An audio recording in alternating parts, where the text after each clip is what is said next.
both Carolyn and I need updated headshots, so we can work on that together. Thank you for having me. Really excited about our time together today. I do read a lot of books.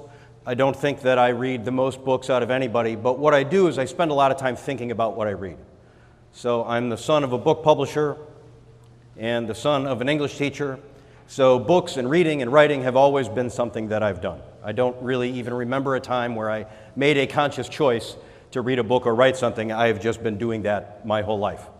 And what I do is I tend to read a book and then think about it. I do have a stack of books on my nightstand, and I don't read them and then discard them or sell them in a garage sale or give them away.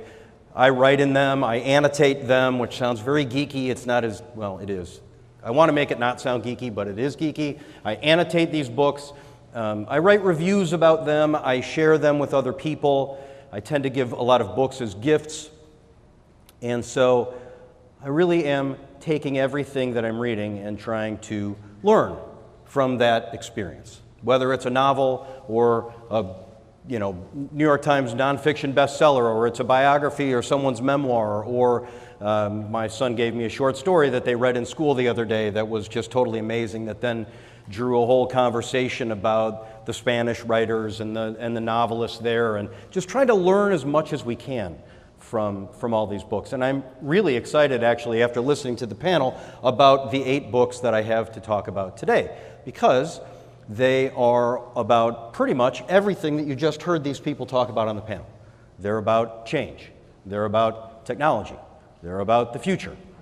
They're about understanding other people and the needs of other people. And so that's what I want to do today. I'm going to share 8 books. I'm going to tell you a little bit about the book, a little bit about the author, and then what my big idea is from that book. Hopefully, what we'll do is you'll leave with maybe something written down. You'll pick up one of these books and read it.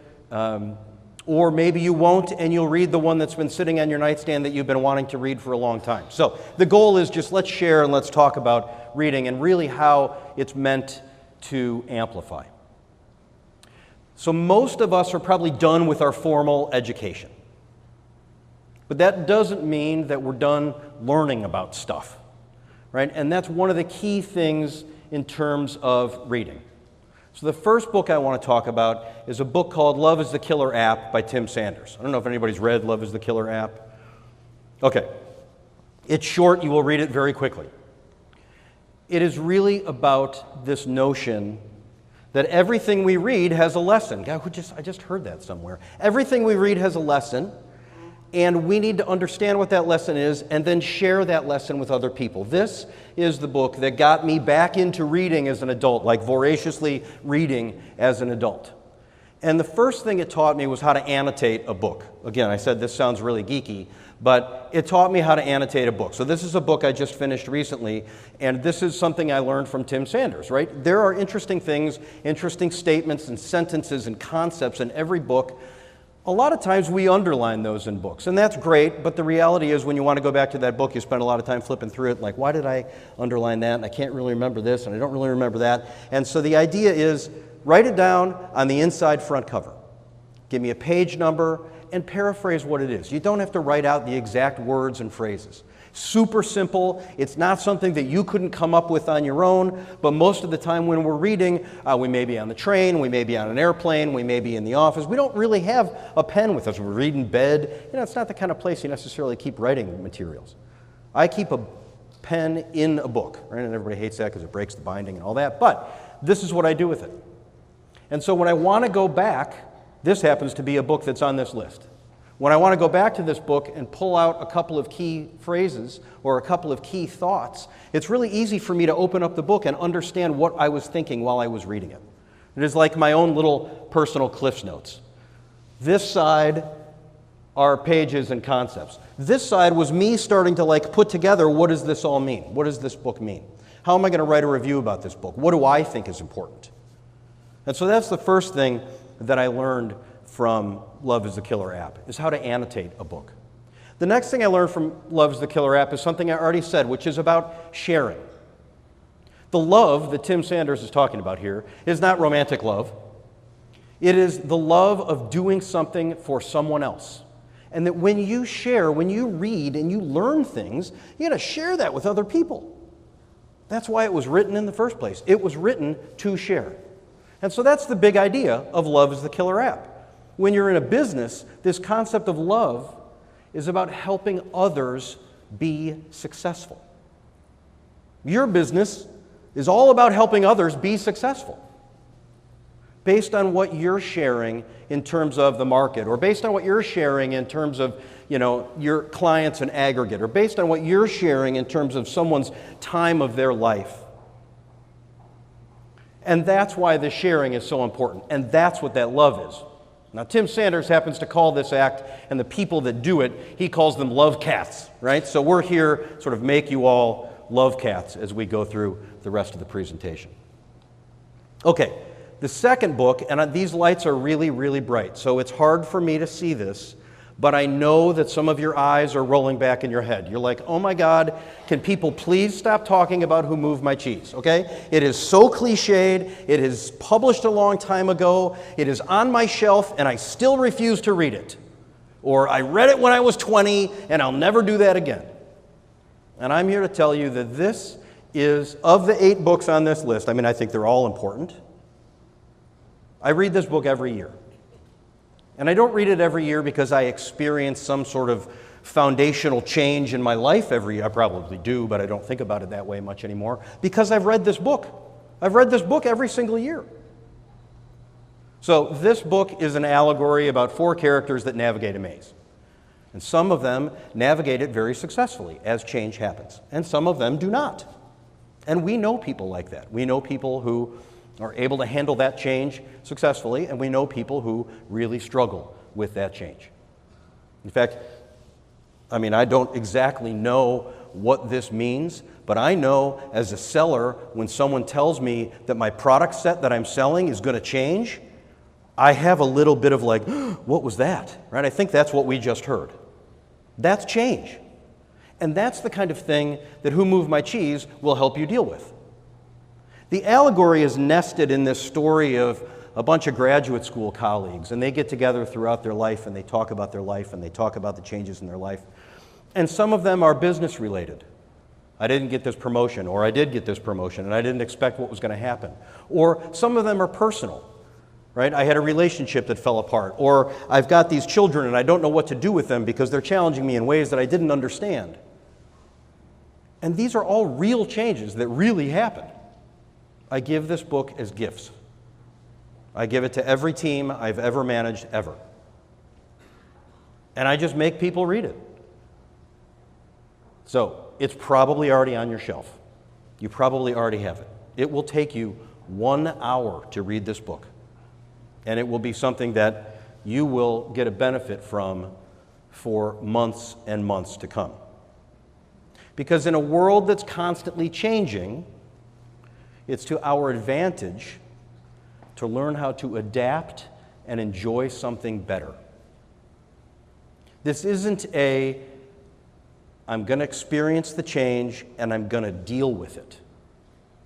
Right? That connotes the fact that I still don't like it and I'm still going to sort of act out against this change. But when I adapt and I learn to enjoy something better, I change. I change who I am and my perspective. And that's what the big idea of Who Moved My Cheese is about. It's on your shelf. It'll take an hour. Please read it. It's good. All right, so we're going to get to the how-to section of the talk. I didn't design it that way, but it ended up that way. So the first book in the how-to section is a book called The Great CEO Within.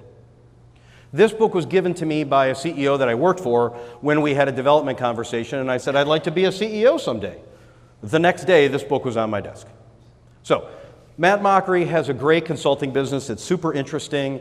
I've never met him. I would love to meet him and talk about it, where he goes into companies and shadows or becomes the CEO for a period of time to teach the CEO how to be more effective. And these are like his 12 or 13 biggest lessons. And there are things, again, that we all know, but how much do we do them, right? How do we talk to our customers? How do we understand what our product does? Can we do a demo right away? Who are the subject matter experts? What is our positioning? How does that need to change?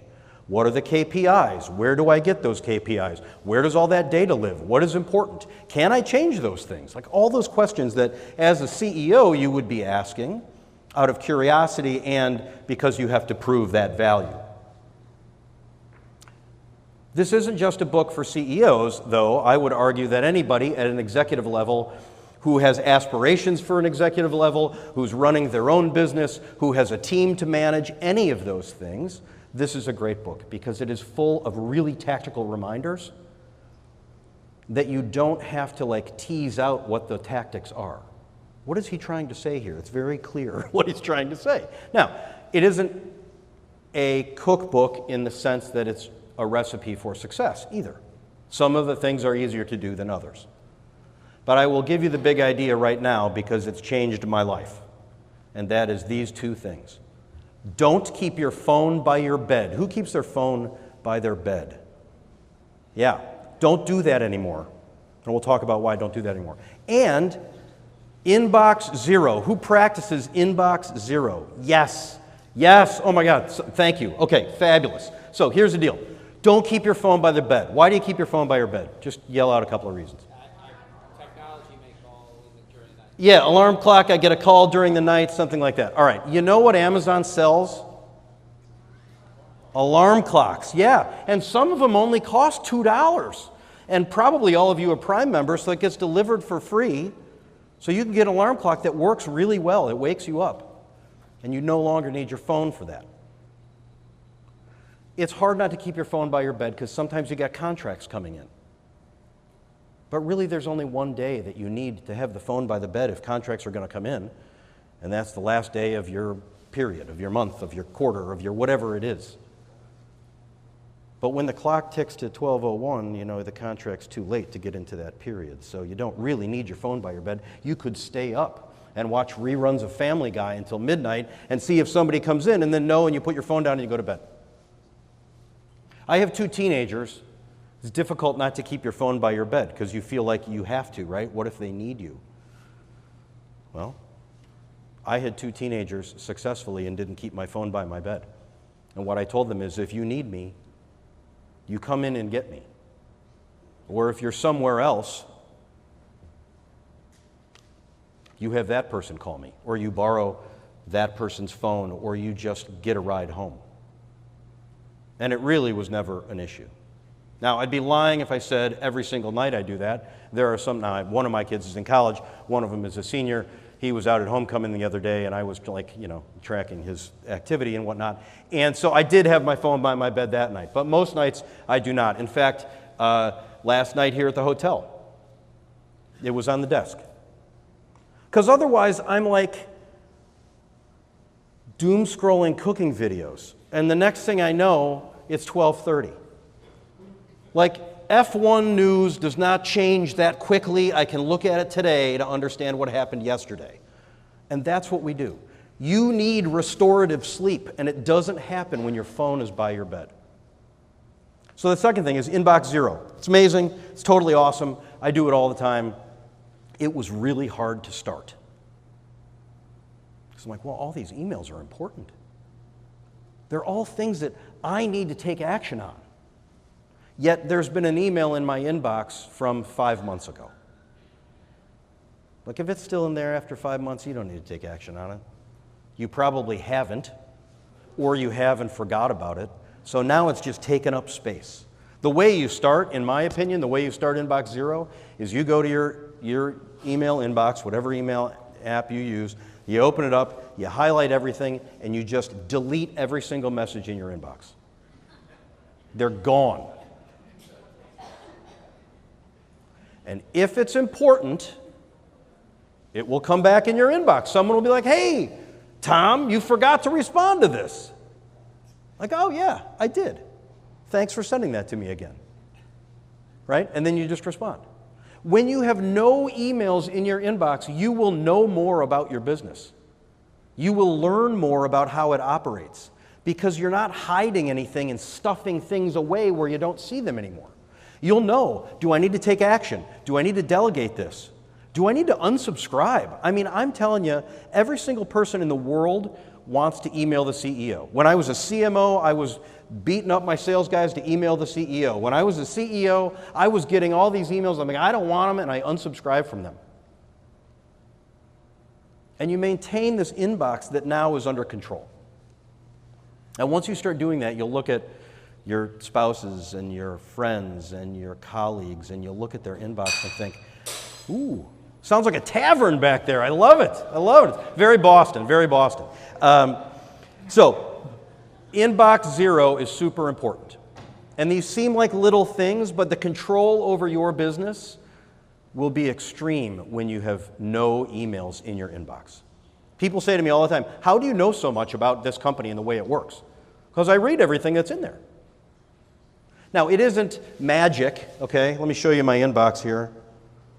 I know all of you in back can see this. I have 2 emails in there. It was empty when I walked in this room, so I got 2, so I haven't done. But in the morning, I rip through my inbox, and I get rid of everything that came in during the night. At the end of the day, I spend 20 to 30 minutes just figuring out what to do with those emails. And so every period of time, I'm not consciously worried about the inbox, because I know what's going to be in there and I know how to deal with it. All right, I'm very passionate about those 2 topics. I've been on it for too long. Okay, here we go.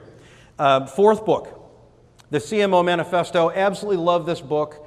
It is the most dog-eared, written-in, post-it noted book on my shelf. It's got a weird rip glue strip packaging thing on the top. I don't know what happened to that. I think it was in the car and got melted in the heat or something. I don't know. But anyway, this book, I mean, the spine is broken, pages are falling out. I'm using it constantly.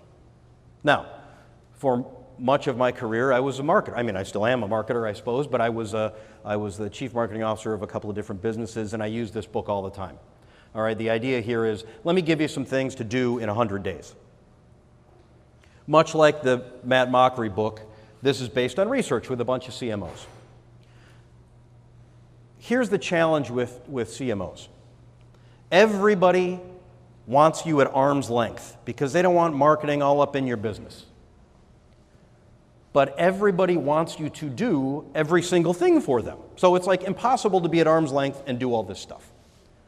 It's impossible to execute all the things in John Ellett's fabulous book about marketing. But since we're all not marketing, we're more I consider this room sort of go-to-market. Tremendous book for go-to-market too. Again, how do you build a team? How do you understand the budget? How do you build a marketing strategy? How do you understand positioning? All from a marketing lens. The big idea here, which I think is so important, and people that know me know that I say this all the time, and some of them are sick of me saying it, and some of them can't wait for me, they're waiting for me to say this. I say all the time, we can do anything, but we can't do everything. So we've got to focus and be intentional in order to be great. I mean, the last year of my life, I said we can do anything, but we can't do everything at least once a week. At least. Because everybody wants you to do everything. And everybody's got a good idea. But, you've got to be intentional about what good idea you're going to execute. And this book is full of great stuff. I mean, it's all really great. There's good tactics, there's good strategy, there's good thought. It's fun to sit around and talk about. But I mean, the reality is we can do anything, but we can't do everything. You got to remember that because, that's what scares us about inbox zero. It's confronting us with the fact that we can't do everything. That's okay, because you can't. It's a very powerful statement, very powerful reminder.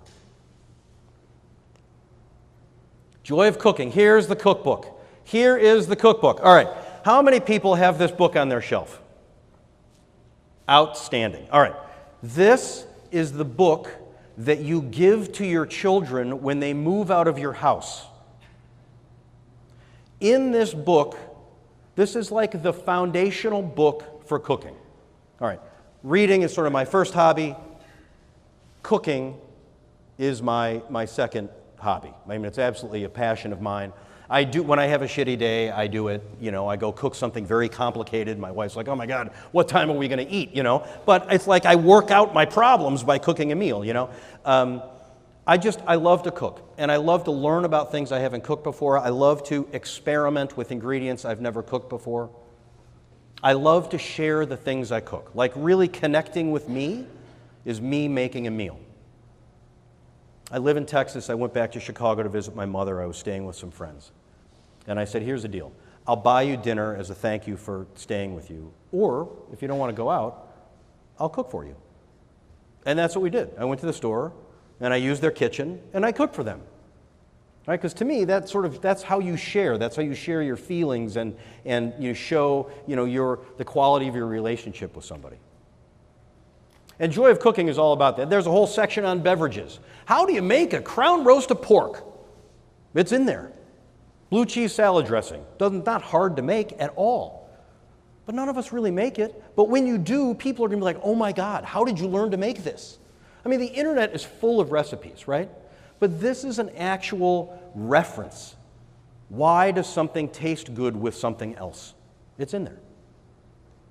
You're up with your children early on a weekend. What do? Make pancakes from scratch. Make brownies from scratch. It's in there. What do I make for Thanksgiving dinner? It's in there. I'm sick of what I'm making every night. I'm cooking skinless, boneless chicken breast. What should I do? It's in there, right? This is what you need. I have 3 copies of this book. This one was given to me by my family on my birthday because it has been updated with, new appliances this book was written a long, long time ago, and appliances are much different today than they were then. So it's updated with those types of things. The second copy is from my wife before we were together. She had this book on her shelf in her apartment. And the third copy was mine before we got together, which my mother gave me when I moved out of her house. We have 3 copies of this book, okay? That's how much I love this book. So if you don't have this book, it's an amazing cookbook. It is the foundation of what you need. There are lots of great cookbooks out there, but this is really like the most amazing reference. I think about it like my grandmother's house. She had that set of encyclopedias. This is like that book you need to make sense of cooking. So that's a how-to book, by the way, because recipes and how-to. All right, so let's talk. So the big idea here is the real joy in cooking is about exploration and experimentation and learning and sharing. Because everything you cook can be great. Everything you cook, everybody's not going to like. You're going to make a menu, and it's going to feel like trying to make everything. Well, guess what? We can do anything, but we can't do everything. So you apply that to cooking. All right. This book may create post-traumatic stress for just about everybody in this room. Strunk and White, The Elements of Style. How many have this book? Okay, we're not really going to talk about this book because everybody hates this book. I don't know why everybody hates it. I think it's because it was taught by a bunch of teachers in 8th grade and freshman year of high school, and it felt like a requirement, a prescription, even though it's written by E.B. White as one of the authors. This particular version is a foreword by Roger Angell. I mean, he's like one of the foremost baseball writers of all time. It's an amazing book, but we're not going to talk about it because you're never going to read it. You probably have a copy and you probably want to throw it away. We're going to talk about this book here, Writing Without Bullshit, okay? So, what I love about the two things I love about this book. One is, it really is, for me, a safe environment for me to use the word bullshit without, getting in trouble from the management. Which then opens the door for me to say other swear words and things like that because, I got to talk about bullshit. Okay, so the second thing is, this book is going to improve your writing, hands down. All of you write all of the time, constantly. You're constantly writing. You're writing emails to clients, you're reading emails from other people, you're texting to your children, you're writing emails to your uncle, you are writing reports, you're reading reports, you're consuming information, and you're trying to communicate that in writing. It's really important that you continue to sharpen that skill. So, a couple of interesting things about writing without bullshit. Stop using small talk in your communication. Hey, Debbie, hope you're doing well. Well, guess what? Debbie knows that you don't really care how she's doing. That's not the point of your writing. So stop saying that. We all are saying that. We got to stop saying it. It seems weird at first because you're like, well, is that really my personality? I like to talk to people. Call them or whatever, find out how they're doing. But stop doing that. You'll find yourself getting to the point right away. Again, just like elements of style, this is a quit writing in passive voice. Every time you see the word will, every time you see the word may, every time you read something and it's boring, look for the verb and the noun and jam those two things together. Make your verbs do the work of the sentence. Think about what your reader is going to get out of this. Your reader wants to understand what's going on right away. Your clients want to know. What do you have to sell me? What are the changes in your business? What's next? What's coming up? What are the new things happening? They don't want 20 paragraphs about that. They want, here are the changes, this is what it means for you, call me.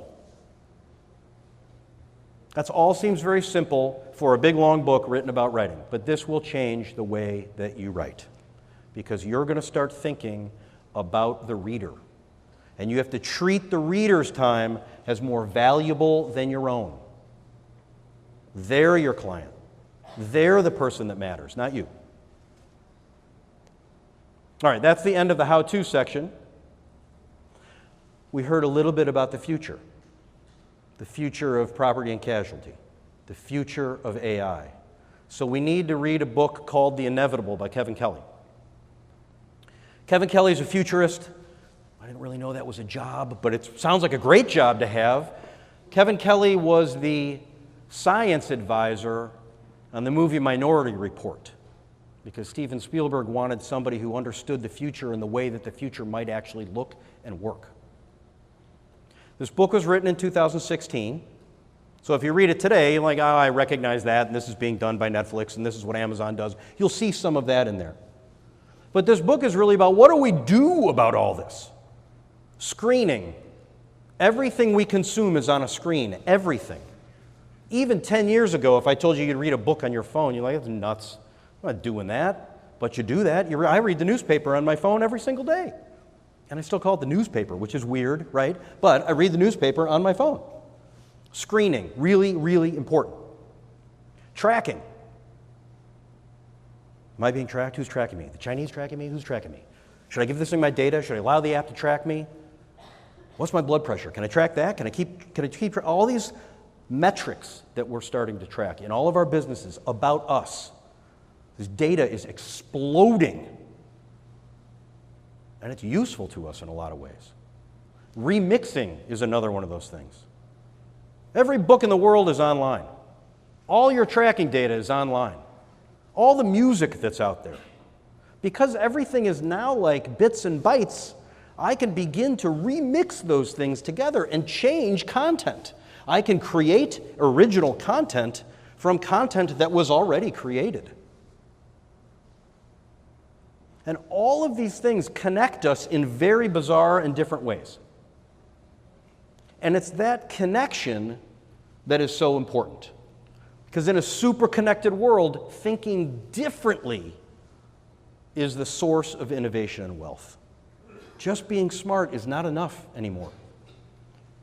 Inventing the new mousetrap probably is not going to happen as frequently as thinking differently about the access we have to technology and information. And that's what's so exciting about it, talking about AI. Like, we are so fixated on being controlled by it. And it will control us if we don't learn and understand. If we choose to learn and understand, we will be in control. We will be making decisions. We will be part of the solution. So, Kevin Kelly's The Inevitable, really great. Get your mind around the future. This is going to happen in the future. What is my part of that future? And our last book, Super Communicators by Charles Duhigg. You know, when you're having a conversation, it's really good. You're looking at somebody in the eye, you're laughing, you're finding things in common, you're learning about them, you're making decisions. You feel really good, and you leave that conversation, and you say, how do I have a conversation like that again? That's what this book is about. How do you have connection moments like that again and again and again? Because there's a science behind it. And there are really two keys here. Key number one is figuring out the kind of conversation you're having. Am I having a conversation to help me make a decision? Am I having a conversation to understand who we are in the world? Or am I having a conversation about my feelings? Those are really the three conversations. Figure that out. Well, how do you figure that out? Well, when you get into a conversation, you begin to ask open-ended questions, and you begin to share your answers to those questions as well. So you're talking with someone, you're trying to figure out what kind of conversation it is, you're at work, that person's talking about, a product change, begin to talk about the product, explore that a little bit more, and then what you find out a little later on is really the product change leads to some sort of fear that my compensation is going to change. And now we're talking about something totally different. We're not making a decision about a product, we're talking about how we feel about our job. But you wouldn't know unless you started asking questions about, tell me another time when a product changed, or what would you do about this change, or how would you organize that change?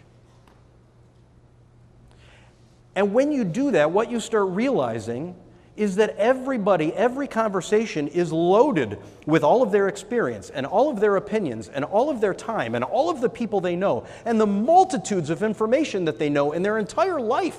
And it's like everybody contains multitudes.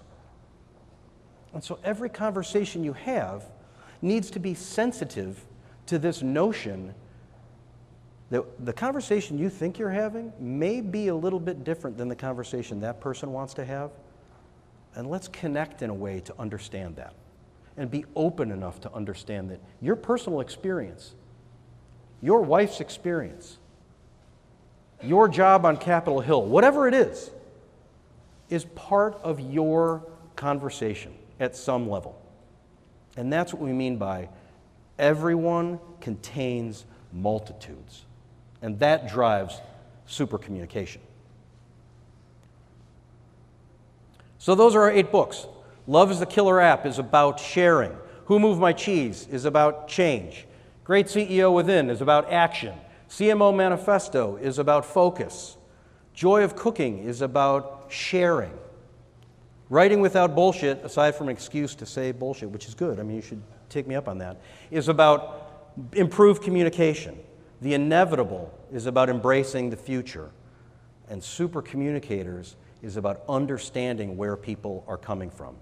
And those are the concepts that will help amplify your career and your relationship with your clients. Thanks very much.